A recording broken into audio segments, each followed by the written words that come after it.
Good evening, and the news for this Sunday, 8th November. Seychelles has today joined other Commonwealth countries to mark Remembrance Sunday.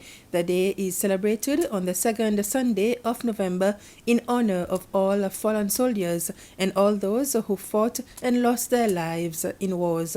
A special service was held at the St. Paul's Cathedral this morning in remembrance of all ex-servicemen in Seychelles.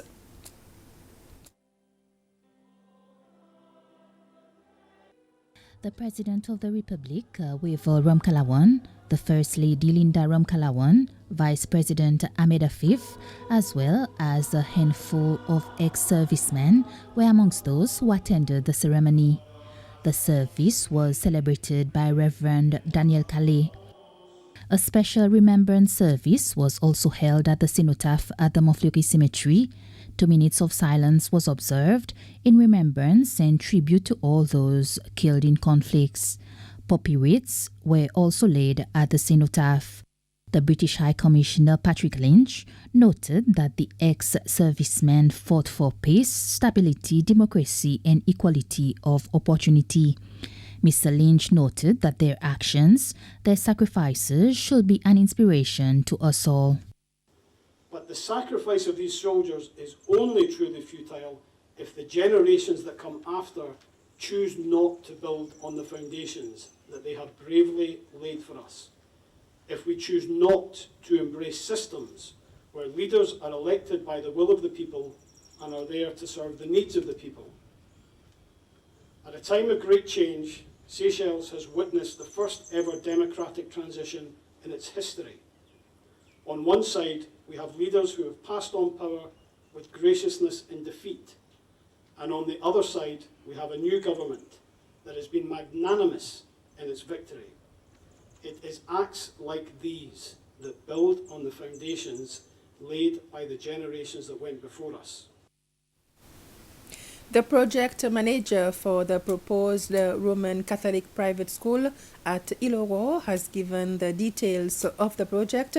Mr. Gérald Pragasen said that due to the COVID-19 pandemic, the cost of the project is now estimated at 75 million rupees. The school, to be called Olivier Maradon, is expected to cater for at least 1,500 students. It will be open for all children, irrespective of their religious affiliations. The school will consist of 3 main buildings. One is to be used for daycare, nursery and primary, the second for pupils at the secondary level, whilst the third building will house other mature students. Mr. Pragasen says that if all goes well, construction will start in 2021 and it will take 2 years to complete. The international TV anchor Richard Quest has told SBC News that the government here has no choice but to run the country into debt. The British business journalist is back in Seychelles to refilm sequences for his show on the worldwide cable network CNN. The openly gay presenter says he's spoken to President Ramkalawan about progress towards LGBT equality here in the country. It all begins with the humble penny.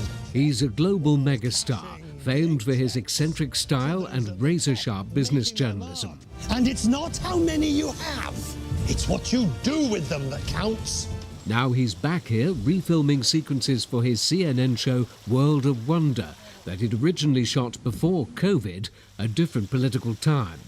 It's pretty mind-blowing that this is the first time in 4 decades. In fact, this is the first time since independence there's been a peaceful transfer of power to an opposition party that not just won, but landslide blew it out the court. Speaking to SBC News, the British TV anchor said the collapse of tourism here left little room for manoeuvre for this country's new leadership. The country's in economic trouble. Simple as that. They can borrow and take debt to GDP over 100%, which they will do. But that is merely saddling the next generation. They don't have a choice. What would you do if you were Wavell Ramkalawan? Oh, it's exactly what he's doing in terms of you've got to keep it going. Last month, the presenter married his male partner in the United States and said he's spoken to President Ramkalawan about the economic and other benefits of greater LGBT equality. It takes more than just a bunch of flowers and a bowl of fruit. You need to come somewhere and feel that you're welcome, which you are. The Seychelles is very happy to take the pink pound and the Dorothy dollar. Right? Very happy to take that. Now it needs to ask itself can it be a truly welcoming environment until there is equality? That's another issue. A COVID survivor who had mild symptoms, he said the government here should prioritise the health service to ensure it could cope with the rise in cases, and a strong political opposition was necessary to hold the new government to account. His interview with the president is due to air on CNN next week. And with this, we come to the end of this news summary.